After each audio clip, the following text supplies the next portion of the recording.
প্ৰাচীন কালত হস্তিনাপুৰৰ ৰজা আছিল দুষ্মন্ত। তেওঁ অতি ৰূপৱতী পৰম সুন্দৰী শকুন্তলাৰ প্ৰেমত পৰিছিল।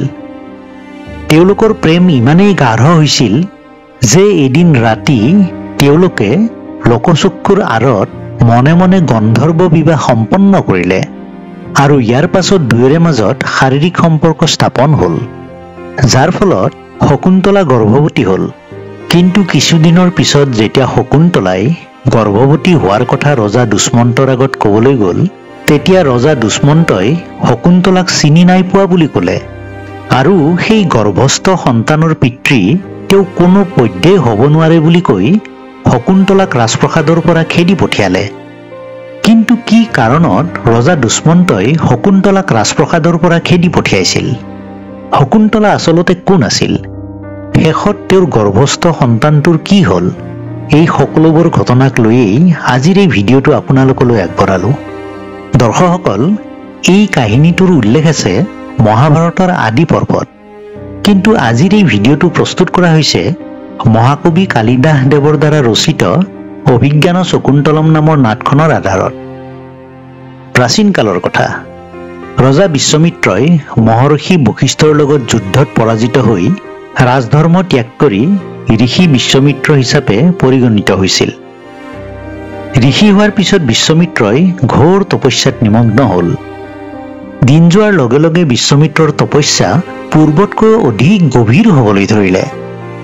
ইয়াকে দেখি স্বৰ্গৰ ৰজা ইন্দ্ৰ শংকিত হ'ল, কিয়নো বিশ্বমিত্ৰ যিহেতু এজন ৰজা আছিল, গতিকে তপস্যাৰ বলত যদি বিশ্বমিত্ৰ পূৰ্বতকৈ অধিক শক্তিশালী হৈ উঠে আৰু তেওঁ যদি স্বৰ্গ আক্ৰমণ কৰি স্বৰ্গ অধিগ্ৰহণ কৰে, তেতিয়াহ'লে ইন্দ্ৰই স্বৰ্গৰাজ্য হেৰুৱাব লাগিব। গতিকে ইয়াকে ভাবি বিশ্বমিত্ৰৰ ধ্যান ভংগ কৰিবলৈ ইন্দ্ৰই স্বৰ্গৰ অতি ৰূপৱতী অপ্সৰা মেনকাক বিশ্বমিত্ৰৰ ওচৰলৈ পঠালে। মেনকাই বিভিন্ন ভংগীমাৰে নৃত্য প্ৰদৰ্শন কৰি সুললিত কণ্ঠেৰে গীত গাই নিজৰ ৰূপলাৱণ্যৰে বিশ্বমিত্ৰৰ ধ্যান ভংগ কৰিলে ঠিকেই, কিন্তু ঋষি বিশ্বমিত্ৰই মেনকাৰ ৰূপত মুগ্ধ হৈ তেওঁৰ প্ৰেমত পৰিল। মেনকায়ো তেজস্বী পুৰুষ ঋষি বিশ্বমিত্ৰৰ প্ৰেমক প্ৰত্যাখ্যান কৰিব নোৱাৰিলে। ফলত দুয়ো গভীৰ প্ৰেমত নিমগ্ন হ'ল আৰু তেওঁলোকৰ মাজত শাৰীৰিক সম্পৰ্ক স্থাপন হ'ল। কেইদিনমানৰ পিছত যেতিয়া মেনকাৰ গৰ্ভত এটা ভ্ৰূণ অংকুৰিত হ'বলৈ ধৰিলে, তেতিয়া ঋষি বিশ্বমিত্ৰই উপলব্ধি কৰিলে যে তপস্যাৰ পৰা তেওঁ বিচলিত হৈ এই সংসাৰৰ মায়ামোহত আবদ্ধ হ'বলৈ ওলাইছে। ইয়াকে ভাবি বিশ্বমিত্ৰই মেনকাক এৰি পুনৰ তপস্যা কৰিবলৈ কোনো অজ্ঞাত স্থানলৈ গমন কৰিলে। এইফালে যথাসময়ত মেনকাই এটি পুত্ৰী সন্তান জন্ম দিলে। নৱজাতকক লৈ মেনকা গভীৰ চিন্তাত পৰিল, কাৰণ তেওঁ স্বৰ্গলৈ পুনৰ ঘূৰি যাব লাগিব। কিন্তু স্বৰ্গলৈ তেওঁ নৱজাতকক লৈ যাব নোৱাৰে, কিয়নো তেওঁ আহিছিল কেৱল বিশ্বমিত্ৰৰ ধ্যান ভংগ কৰিবলৈহে। উপায়হীন হৈ মেনকাই সন্তানটিক কানৱা নামৰ এজন ঋষিৰ আশ্ৰমৰ ওচৰত এৰি থৈ স্বৰ্গলৈ গমন কৰিলে। কিছু সময়ৰ পিছত ঋষি কানৱাই আশ্ৰমৰ ওচৰত কোনোবা নৱজাতকৰ ক্ৰন্দন শুনিবলৈ পালে। ক্ৰন্দনৰ উৎস বিচাৰি ঋষিয়ে যেতিয়া সন্তানটোৰ ওচৰত গৈ উপস্থিত হ'ল, তেতিয়া তেওঁ দেখিলে যে কিছুমান শগুন চৰায়ে সন্তানটোক আগুৰি ধৰি সিহঁতৰ ডেউকাবোৰ মেলি লৈ সন্তানটোক সূৰ্যৰ প্ৰখৰ ৰ'দৰ পৰা ৰক্ষা কৰি আছে। ঋষি কানভায়ে নৱজাতকক দুইখন হাতেৰে আলফুলকৈ তুলি লৈ আশ্ৰমলৈ লৈ আনিলে আৰু তেওঁৰ ভগ্নী গৌতমীৰ হাতত অৰ্পণ কৰিলে। সন্তানটো আছিল বৰ মৰম লগা আৰু মুখখন আছিল অতি উজ্জ্বল। সন্তানটোক যিহেতু শগুন চৰায়ে আগুৰি ধৰি থকা অৱস্থাত উদ্ধাৰ কৰা হৈছিল, গতিকে ঋষি কণভায়ে মৰমতে সন্তানটোৰ নাম ৰাখিলে শকুন্তলা, কাৰণ শগুন চৰাইৰ আন এটা নাম হ'ল শকুন্তল পক্ষী। ঋষি কণভায়ে দিব্যজ্ঞানৰ সহায়ত জানিব পাৰিছিল যে শকুন্তলা হ'ল ঋষি বিশ্বমিত্ৰ আৰু স্বৰ্গৰ অপ্সৰা মেনকাৰ পুত্ৰী। কিন্তু তথাপিও ঋষি কণৱা, তেওঁৰ ভগ্নী গৌতমী আৰু আশ্ৰমৰ সকলোৱে শকুন্তলাক নিজৰ পুত্ৰী জ্ঞান কৰি অতি মৰমেৰে লালন পালন কৰিব ধৰিলে। আৰু এইদৰেই আশ্ৰমবাসীৰ মাজতে উমুলি জুমুলি শকুন্তলা এদিন গাভৰু হ'ল। মহা তেজস্বী ঋষি বিশ্বমিত্ৰ আৰু অপ্সৰা মেনকাৰ পুত্ৰী হোৱা বাবে শকুন্তলাও দেখিবলৈ এজনী অপ্সৰাৰ দৰে পৰম সুন্দৰী আৰু ৰূপৱতী আছিল। একে সময়তে হস্তিনাপুৰত ৰাজত্ব কৰি আছিল ৰজা দুষ্মন্তই। এবাৰ হস্তিনাপুৰ ৰাজ্যৰ এখন গাঁৱত কিছুমান বনৰীয়া জন্তুৰ প্ৰৱেশ ঘটিল আৰু সিহঁতে তাত উপদ্ৰৱ কৰিব ধৰিলে। এই কথা ৰজাৰ কাণত পৰাত ৰজাই জন্তুবোৰক খেদি পঠিয়াবলৈ সৈন্য সামন্তৰ সৈতে সেই গাঁৱত গৈ উপস্থিত হ'ল। সৈন্যবোৰৰ লগতে ৰজায়েও জন্তুবোৰৰ ওপৰত শৰ নিক্ষেপ কৰি সিহঁতক খেদি পঠিয়াবলৈ ধৰিলে। এইদৰে চিকাৰ কৰি কৰি এটা জন্তুৰ পিছে পিছে খেদি গৈ ৰজাই সৈন্যসকলৰ পৰা বহু দূৰলৈ আঁতৰি আহিল। শেষত যেতিয়া তেওঁ এঠাইত জন্তুটোৰ ফালে শৰ নিক্ষেপ কৰিবলৈ উদ্যত হ'ল, তেতিয়া সন্মুখত এজন সন্ন্যাসী আহি উপস্থিত হৈ ক'বলৈ ধৰিলে, হে মহাৰাজ, কৃপা কৰি শৰ নিক্ষেপ নকৰিব, কাৰণ আপুনি কানৱা ঋষিৰ আশ্ৰমৰ সীমাত আহি উপস্থিত হৈছেহি। এই অঞ্চলত জীৱ হত্যা কৰাৰ স্বীকৃতি নাই আৰু জীৱ হত্যা মহাপাপ বুলি আমি গণ্য কৰোঁ। এই কথা শুনি ৰজাই সন্ন্যাসীজনক প্ৰণাম জনালে আৰু কানৱা ঋষিৰ বিষয়ে জানিবলৈ ইচ্ছা প্ৰকাশ কৰিলে। তেতিয়া সন্ন্যাসীয়ে ক'লে, হে মহাৰাজ, বৰ্তমান ঋষি কানৱা আশ্ৰমত উপস্থিত নাই, কিন্তু আশ্ৰমৰ দায়িত্ব শকুন্তলাৰ হাতত অৰ্পণ কৰি তেওঁ তীৰ্থ ভ্ৰমণ কৰিবলৈ গৈছে। শকুন্তলা হৈছে তেওঁৰ পুত্ৰী। আপুনি ইচ্ছা কৰিলে তেওঁকে সাক্ষাৎ কৰিব পাৰে। এই সময়তে দুষ্মন্তৰ কেইজনমান সৈন্য আহি সেই ঠাইত উপস্থিত হৈছিল। তেতিয়া দুষ্মন্তই নিজৰ ৰাজসিক আভূষণ আৰু অস্ত্ৰ শস্ত্ৰ খুলি এজন সৈন্যৰ হাতত তুলি দি সেই সৈন্যসকলক সেই ঠাইতে তেওঁলৈ অপেক্ষা কৰিব ক'লে আৰু এজন সাধাৰণ নাগৰিকৰ দৰে বস্ত্ৰ পৰিধান কৰি আশ্ৰমৰ দিশে গমন কৰিলে। কাৰণ আশ্ৰমত এজন ৰজা হিচাপে প্ৰৱেশ কৰাটো উচিত নহয়। সেয়েহে ৰজাই এজন সাধাৰণ নাগৰিক হৈ শকুন্তলাক সাক্ষাৎ কৰিবলৈ আশ্ৰমৰ দিশে গমন কৰিলে। আশ্ৰমৰ ফালে গৈ থাকোঁতে কোনোবা এঠাইত কেইজনীমান যুৱতীয়ে হাঁহি ধেমালি কৰি কথা পাতি থকা তেওঁৰ কাণত পৰিল। তাৰ মাজতে কোনোবা এজনীয়ে কোৱা শুনিলে, শকুন্তলা, আমাৰ এনে অনুভৱ হয় যে তোমাৰ পিতৃ ঋষি কানৱাৰ মনত তোমাতকৈ এই আশ্ৰমখনৰ গুৰুত্ব অধিক। সেয়েহে হয়তো ঋষিয়ে তোমাৰ দৰে এজনী ইমান সুন্দৰী জীয়েকক আশ্ৰমখনৰ চোৱা চিতাত নিয়োগ কৰি নিজে তীৰ্থ ভ্ৰমণলৈ গৈছে। এইদৰে শকুন্তলা শব্দটো কাণত পৰা মাত্ৰকে ৰজা দুষ্মন্তৰ মনত কৌতূহল উৎপন্ন হ'ল। গতিকে তেওঁ শব্দৰ উৎসৰ ফালে ওচৰ চাপি গ'ল। তাত গৈ তেওঁ দেখিলে যে এটা মনোৰম হ্ৰদৰ পানীত কেইজনীমান যুৱতীয়ে স্বল্পবসনা হৈ স্নান কৰি আছে আৰু তাৰে মাজত থকা আটাইতকৈ ধুনীয়া পৰম সুন্দৰী যুৱতী এগৰাকীক সকলোৱে শকুন্তলা শকুন্তলা বুলি কৈ নানা খুহুতীয়া কথাৰে হাঁহি ধেমালি কৰি আছে। এইবোৰ দেখি ৰজাৰ বুজিবলৈ বাকী নাথাকিল যে এইজনীয়েই হৈছে ঋষি কণৱাৰ জীয়েক শকুন্তলা। শকুন্তলাৰ সৰগৰ অপ্সৰাৰ দৰে সৌন্দৰ্য দেখি ৰজা দুষ্মন্ত বিমুগ্ধ হৈ পৰিল। এনে অপৰূপ সৌন্দৰ্যৰ অধিকাৰী যুৱতী তেওঁ কেতিয়াও দেখা নাছিল।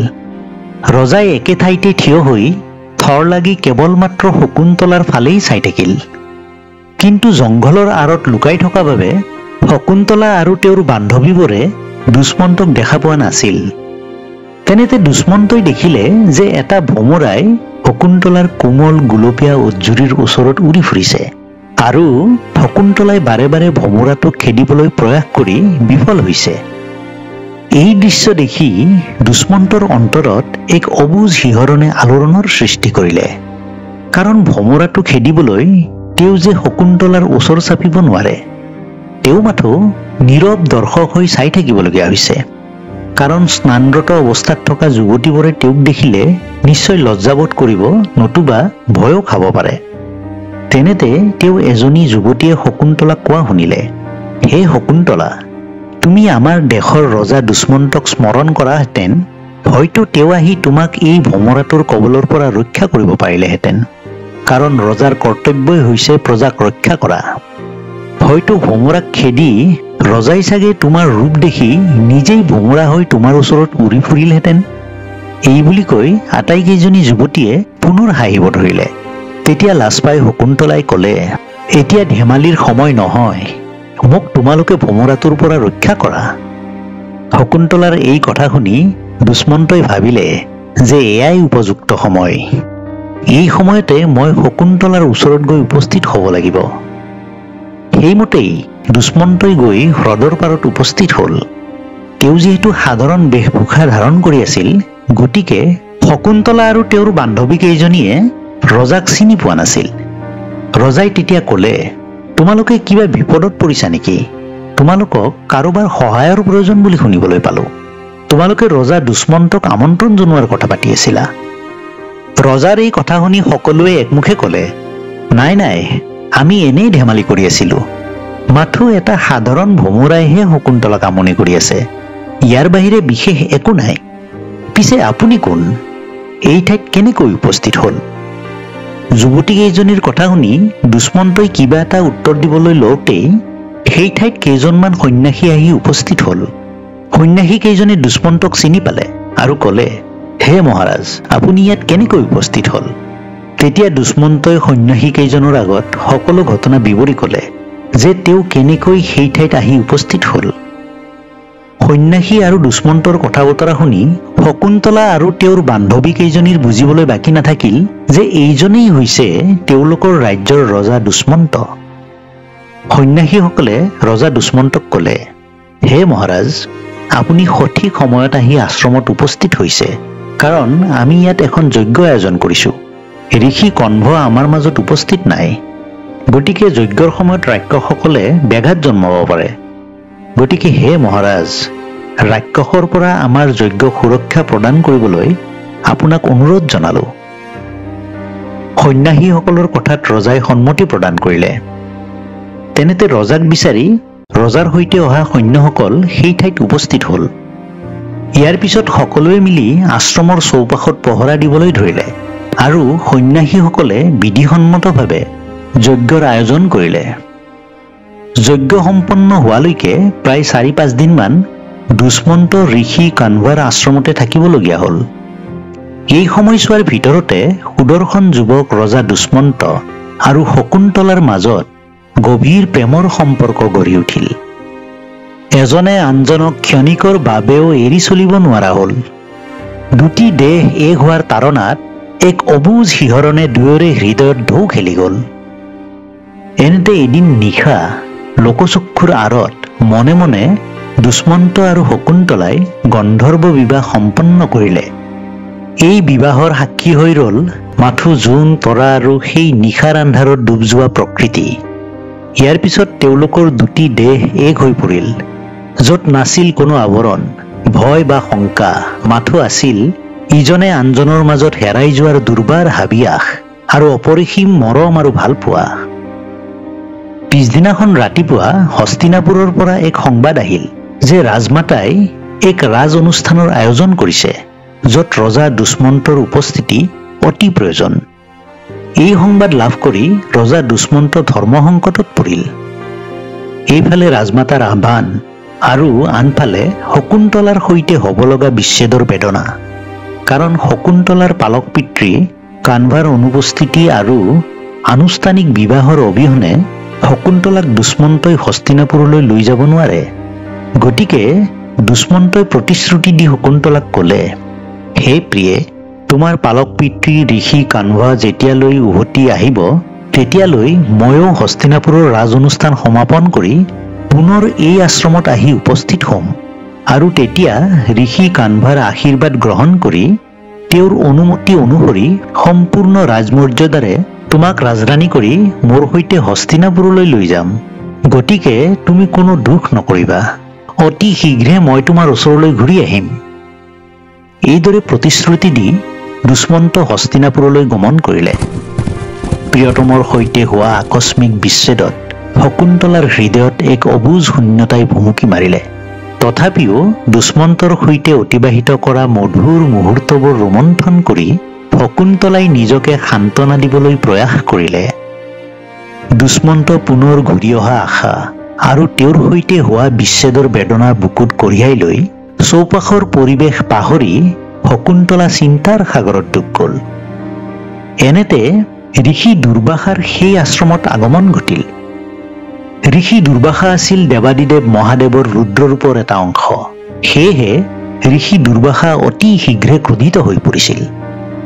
ঋষি কানভাৰ অনুপস্থিতিত আশ্ৰমলৈ আগমন ঘটা প্ৰতিগৰাকী অতিথিৰ সেৱা শুশ্ৰূষা কৰাৰ দায়িত্ব আছিল শকুন্তলাৰ ওপৰত। কিন্তু ৰজা দুষ্মন্তৰ কথা ভাবি ভাবি চিন্তাত বিভোৰ হৈ থকা বাবে শকুন্তলাই ঋষি দুৰ্বাসাৰ আগমনৰ কথা গমেই নাপালে। এই কথাত ঋষি দুৰ্বাসা ক্ৰোধিত হৈ পৰিল। ক্ৰোধান্বিত দুৰ্বাসাই শকুন্তলাক অভিশাপ দি ক'লে, শকুন্তলা, তুমি যিজন ব্যক্তিৰ চিন্তাত ডুব গৈ মোক অৱহেলা কৰিলা, সেইজন ব্যক্তিয়ে এদিন তোমাক পাহৰি যাব। কিন্তু হাই, বিধিৰ কি বিড়ম্বনা! শকুন্তলাই এই অভিশাপৰ বিষয়ে গমেই নাপালে। কাৰণ তেওঁ মাথো দুষ্মন্তৰ চিন্তাতেই বিভোৰ হৈ আছে। এই অভিশাপৰ কথা শুনা পালে প্ৰিয়ম্বদা আৰু অনুসূয়া নামৰ শকুন্তলাৰ দুজনী ঘনিষ্ঠ বান্ধৱীয়ে তেতিয়া তেওঁলোকে গৈ ঋষি দুৰ্বাসাক কাকুতি মিনতি কৰি অনুৰোধ কৰিলে যাতে তেওঁ শকুন্তলাক দিয়া অভিশাপ ঘূৰাই লয়।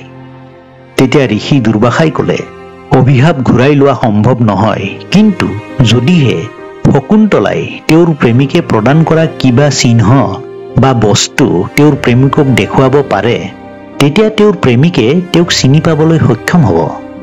এই কথা কৈ ঋষি দুৰ্বাসা সেই ঠাইৰ পৰা প্ৰস্থান কৰিলে। ঋষি দুৰ্বাসাৰ কথা শুনি প্ৰিয়ম্বদা আৰু অনুসূয়া সন্তুষ্ট হ'ল, কাৰণ শকুন্তলাৰ হাতৰ আঙুলিত আছিল দুষ্মন্তই প্ৰদান কৰা এটা আঙুঠি। গতিকে সেই আঙুঠিটো যদি শকুন্তলাই দুষ্মন্তক দেখুৱাই দিয়ে, তেতিয়া নিশ্চয় দুষ্মন্তই শকুন্তলাক চিনি পাব। গতিকে এই ক্ষেত্ৰত শংকিত হোৱাৰ কোনো কাৰণ নাই। এই কথা ভাবি বান্ধৱী দুজনীয়ে দুৰ্বাসাৰ অভিশাপৰ বিষয়ে শকুন্তলাক একো নজনালে। কাৰণ অভিশাপ লাভ কৰাৰ কথা জানিলে শকুন্তলা আৰু অধিক শোকবিহ্বল হৈ পৰিব। গতিকে শকুন্তলা দুৰ্বাসাৰ অভিশাপৰ বিষয়ে সম্পূৰ্ণৰূপে অজ্ঞ হৈ থাকিল।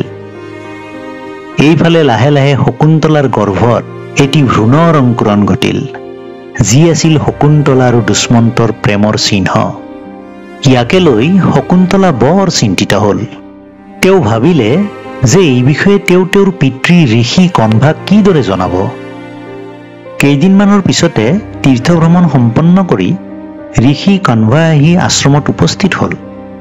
ঋষিয়ে ইতিমধ্যে দিব্যজ্ঞানৰ সহায়ত জানিব পাৰিছিল যে শকুন্তলা আৰু দুষ্মন্তৰ মাজত গন্ধৰ্ব বিবাহ সম্পন্ন হৈছে আৰু শকুন্তলা এতিয়া গৰ্ভৱতী।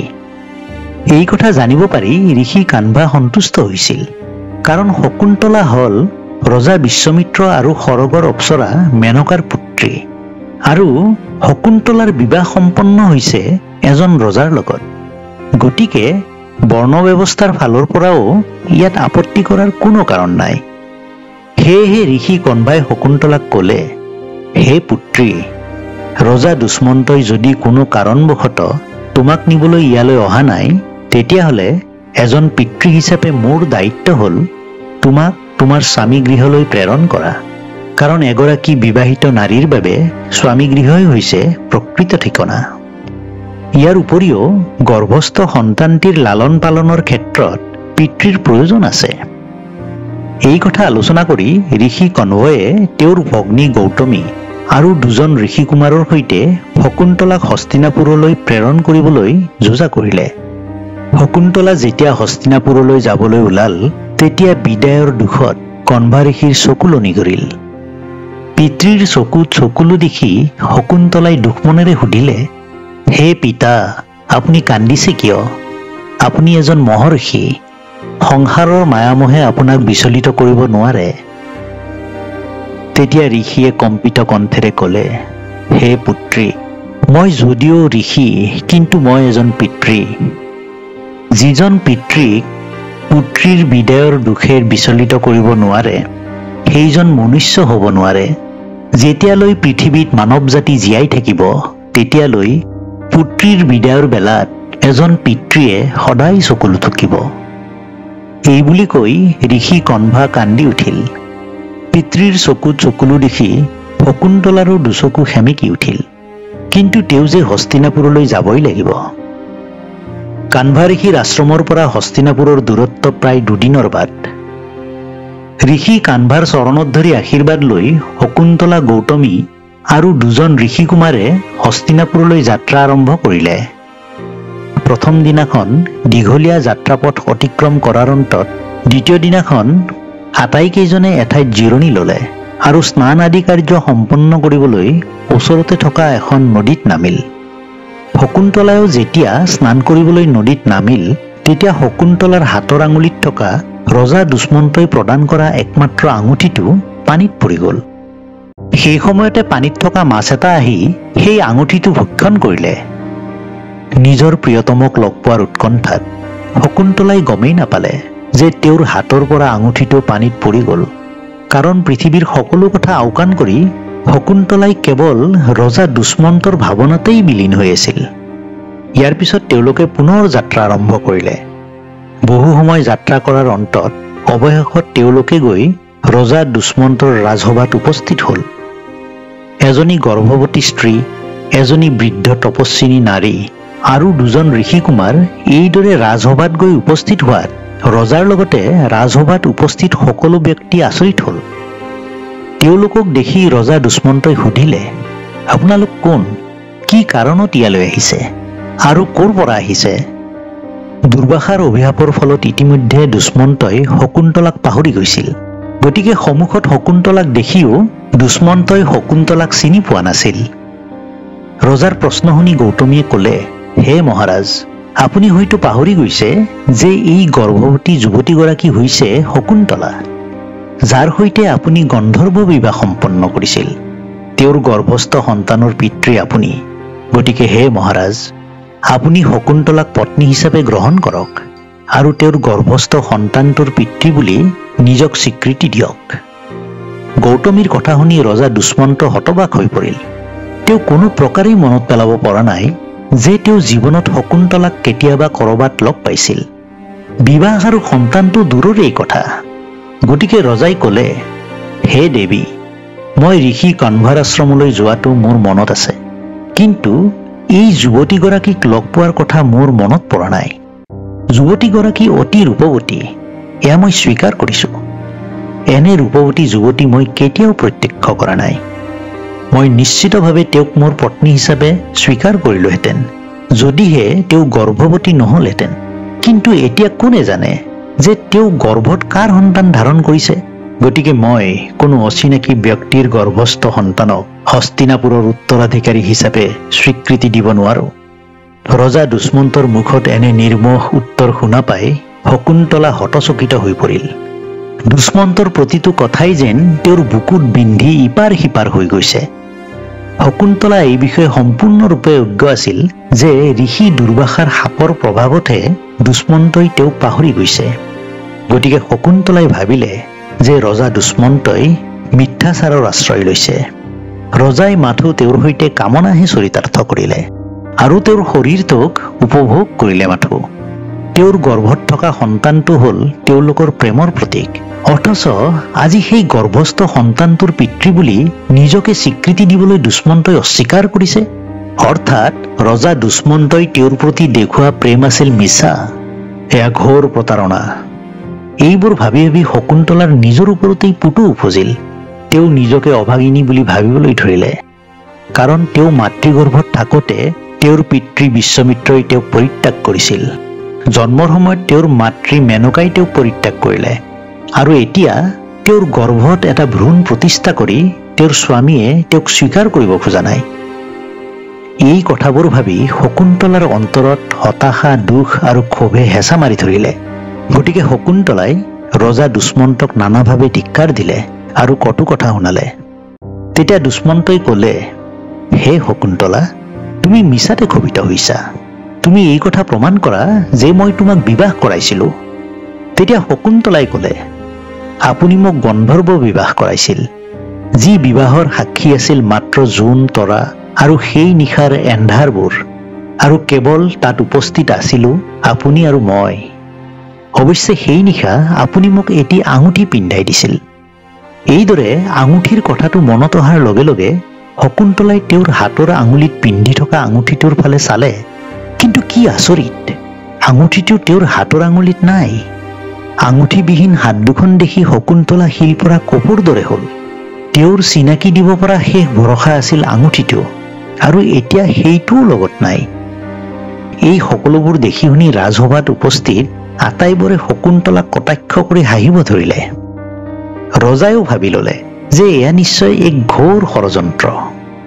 গতিকে ৰজাই ক'লে, হে শকুন্তলা, মই ঋষি কণ্ভাক অতি সন্মান কৰোঁ, কিন্তু ইয়াৰ অৰ্থ এইটো নহয় যে প্ৰমাণ অবিহনে মই যিকোনো এজনী গৰ্ভৱতী স্ত্ৰীক মোৰ পত্নীৰূপে স্বীকাৰ কৰিম। গতিকে এয়া অসম্ভৱ। এই কথা কৈ দুষ্মন্তই ৰাজসভাত উপস্থিত পণ্ডিতসকলৰ সৈতে আলোচনা কৰি কি সিদ্ধান্ত ল'ব পৰা যায় সেই বিষয়ে আলোচনা কৰিলে। তেতিয়া তাত উপস্থিত ৰাজপণ্ডিতে ক'লে, মহাৰাজ, হয়তো এনেকুৱাও হ'ব পাৰে যে কিবা কাৰণবশতঃ হয়তো আপুনি শকুন্তলাৰ সৈতে হোৱা বিবাহৰ কথা পাহৰি গৈছে, নতুবা এয়া এক ষড়যন্ত্ৰও হ'ব পাৰে। গতিকে মহাৰাজ, এই বিষয়ে নিশ্চিত হ'বলৈ আমি তেওঁৰ গৰ্ভস্থ সন্তানটো জন্ম হোৱালৈ অপেক্ষা কৰিব লাগিব। সেই সময়তহে আমি জ্যোতিষৰ সহায়ত গণনা কৰি উলিয়াব পাৰিম যে সেই সন্তানটো আচলতে কাৰ। যদিহে সন্তানটো আপোনাৰ হয়, তেতিয়া নিশ্চয় শকুন্তলাক আপুনি পত্নী হিচাপে গ্ৰহণ কৰিব, আৰু নহ'লে তেওঁক যথোচিত শাস্তি প্ৰদান কৰিব। ৰাজসভাত লোৱা এই সিদ্ধান্তৰ পিছত শকুন্তলাই পিতৃ কাণ্ভাৰ আশ্ৰমলৈ উভতি নগৈ মহৰ্ষি কাশ্যপৰ আশ্ৰমত থাকিবলৈ ল'লে। এইদৰে এদিন দুদিনকৈ সময় পাৰ হ'বলৈ ধৰিলে। ৰজা দুষ্মন্ত ৰাজকাৰ্যত ব্যস্ত হৈ পৰিল। এনেতে এদিন ৰজাৰ সৈন্যসকলে এজন মাছমৰীয়াক ধৰি আনি ৰজাৰ ওচৰত উপস্থিত কৰালে আৰু ক'লে, হে মহাৰাজ, এই মাছমৰীয়াজনৰ হাতত এটা মূল্যৱান আঙুঠি প্ৰত্যক্ষ কৰিছোঁ, আৰু এওঁ এই আঙুঠিটো বজাৰত এজন সোণাৰীৰ ওচৰত বিক্ৰী কৰিব ওলাইছিল। এজন সাধাৰণ মাছমৰীয়াৰ হাতত ইমান মূল্যৱান আঙুঠি কেনেকৈ আহিল মহাৰাজ? তেতিয়া মাছমৰীয়াজনে ক'লে, হে মহাৰাজ, এই আঙুঠিটো মোৰ নহয়, এইটো মই এটা মাছৰ পেটৰ পৰা উদ্ধাৰ কৰিছোঁ। মাছমৰীয়াৰ কথা শুনি ৰজাই তেওঁক আঙুঠিটো প্ৰদৰ্শন কৰিব ক'লে। মাছমৰীয়াজনে আঙুঠিটো যেতিয়া ৰজাৰ হাতত তুলি দিলে, তেতিয়া আঙুঠিটো হাতত লৈ ৰজা দুষ্মন্ত কিছু সময়ৰ বাবে নিথৰ হৈ পৰিল। আঙুঠিটো প্ৰত্যক্ষ কৰাৰ লগে লগে তেওঁ পাহৰি যোৱা সমগ্ৰ ঘটনা মনত পৰিব ধৰিলে। কিদৰে তেওঁ শকুন্তলাৰ প্ৰেমত পৰিছিল, আৰু গন্ধৰ্ব বিবাহৰ দিনাখন তেওঁ যে সেই আঙুঠিটো শকুন্তলাৰ আঙুলিত পিন্ধাই দিছিল, এই সকলোবোৰ কথা তেওঁৰ মনত পৰিল। শকুন্তলাৰ কথা মনত পৰাৰ লগে লগে বিৰহৰ বেদনাত তেওঁ কান্দি উঠিল। সেইদিনাখন ৰাজসভাত শকুন্তলাক কৰা অপমানৰ কথা মনত পেলাই দুষ্মন্তৰ নিজৰ ওপৰতে ঘৃণা উপজিল। ইয়াৰ পিছত তেওঁ নিজৰ ভুলৰ ক্ষমা বিচাৰি আৰু শকুন্তলাক নিজৰ পত্নীৰূপে গ্ৰহণ কৰাৰ উদ্দেশ্যৰে কাশ্যপ ঋষিৰ আশ্ৰমত গৈ উপস্থিত হ'ল। আশ্ৰমত উপস্থিত হৈ দুষ্মন্তই দেখিলে যে এজন বালকে এটা সিংহৰ পোৱালিৰ মুখত হাত ভৰাই দাঁত গনি আছে, আৰু ওচৰতে সিংহৰ পোৱালিটোৰ মাকজনী বহি শান্তভাৱে চাই আছে। এই দুঃসাহসী বালকজনক দেখি ৰজা দুষ্মন্ত অতি আচৰিত হ'ল। তেওঁ বালকৰ ওচৰ চাপি গৈ সুধিলে, হে বালক, তোমাৰ নাম কি? বালকে উত্তৰ দিলে, মোৰ নাম সৰ্বদমন। ইয়াৰ পিছত ৰজাই সুধিলে, তোমাৰ পিতৃ মাতৃৰ নাম কি? বালকে ক'লে, এই বিষয়ে আপোনাক কি প্ৰয়োজন? তেনেতে আশ্ৰমৰ কেইজনীমান পৰিচাৰিকা আহি তাত উপস্থিত হ'ল আৰু বালকক উদ্দেশ্য কৰি ক'বলৈ ধৰিলে, সৰ্বদমন, তুমি পুনৰ সিংহৰ পোৱালিৰ লগত খেলি আছাহি, আমি যাওঁগৈ ব'লা, তোমাৰ মাতৃ শকুন্তলাই তোমাক মাতি পঠাইছে। শকুন্তলাৰ নাম শুনা মাত্ৰকে দুষ্মন্তই অতি মনোযোগেৰে বালকৰ ফালে চালে। বালকৰ মুখমণ্ডলত যেন তেওঁ নিজক দেখা পালে। তথাপিও নিশ্চিত হোৱাৰ বাবে ৰজাই পৰিচাৰিকা কেইজনীক সুধিলে, শকুন্তলা কোন হয়?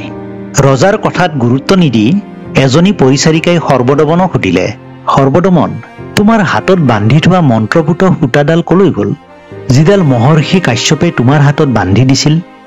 তেনেতে দুষ্মন্তই দেখা পালে যে সেই বিশেষ সূতাডাল ওচৰতে এঠাইত পৰি আছে। তেওঁ সেই সূতাডাল নিজ হাতেৰে তুলি ল'লে আৰু বালকৰ হাতত পিন্ধাই দিলে। এই দৃশ্য দেখি পৰিচাৰিকা কেইজনী আচৰিত হ'ল আৰু দুষ্মন্তৰ ফালে ৰ লাগি চাবলৈ ধৰিলে। তেতিয়া দুষ্মন্তই তেওঁলোকক সুধিলে যে তেওঁলোকে এইদৰে কিয় চাই আছে। তেওঁলোকে ক'লে, এই সূতাডাল সাধাৰণ সূতা নহয়, এইডাল এডাল মন্ত্ৰপুত সূতা। বালকৰ পিতৃ-মাতৃৰ বাহিৰে যদি কোনোবাই ইয়াক স্পৰ্শ কৰে তেতিয়া এই সূতাডাল এডাল বিষাক্ত সৰ্পলৈ ৰূপান্তৰ হৈ পৰিব আৰু সেই ব্যক্তিজনক দংশন কৰিব।